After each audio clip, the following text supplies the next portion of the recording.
Урматтуу депутаттар, мен Канат Исаевдин айтканын, Талант Маматовдун айтканын толугу менен кабыл алам, жана айткандарына ишенип, мындай ынанам. Бирок Өмүркулов Исанын чыкканын мен туура эмес деп эсептейм. Анткени ушул жерде Текебаев, Атамбаев болуп турганда жоопко тарталы, узурпация кылды, кылмыш кылды. Парламент сынбасын, элита сынбасын, эл сынбасын, конституция сынбасын деп атканда Иса Өмүркулов чыгып ушул жерден эмне деп айтып атасың? Ал деген биздин улуу татасы деген киши бүгүн чыгып башка 180 градуска бурулуп башкача сүйлөп атат. Мен Атамбаевди коргогон жокмун. Сөздү мындай бурмалабагыла, урматтуу мындай депутаттар. Мен болгону Иса Өмүркуловдун чыгып айтканы туура эмес деп атам. Бүгүнкү күндөгү саясаттагы эки жүздүүлүктүн мындай принциптери ушундан бузулуп атат да.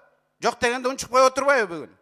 Ал эми Канат менен Таланттын айтканына мен толугу менен кошулам.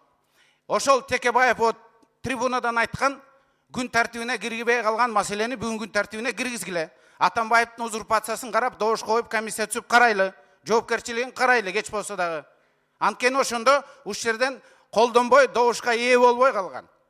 Эгерде биз ушул ошондо туура баа бергенде мындай болбойт эле. Ал эми жана политический репрессиялар боюнча. Политический репрессиялар боюнча туура бүгүнкү күнү бирөө дагы реабилитация болгон жок. Урматтуу депутаттар, политический репрессия болгон адамдар реабилитация болмоюнча эч качан репрессия деп айтууга закондуу түрдө мүмкүнчүлүк эмес. Саясий түрдө да мүмкүнчүлүк болбой калат. Атамбаев кутулуп кетет, айтат, мына мен камагандар отурат, мыйзам күчүндө кийинки бийлик, мага өчөшүп келген бийлик дагы, мага каршы деген бийлик дагы аларды актай алган эмес, реабилитация кыла алган эмес. Анткени мен эч кимди саясий өңүт менен каматкан эмесмин деп кутулуп кетсе, бул туура болот. Мына юрист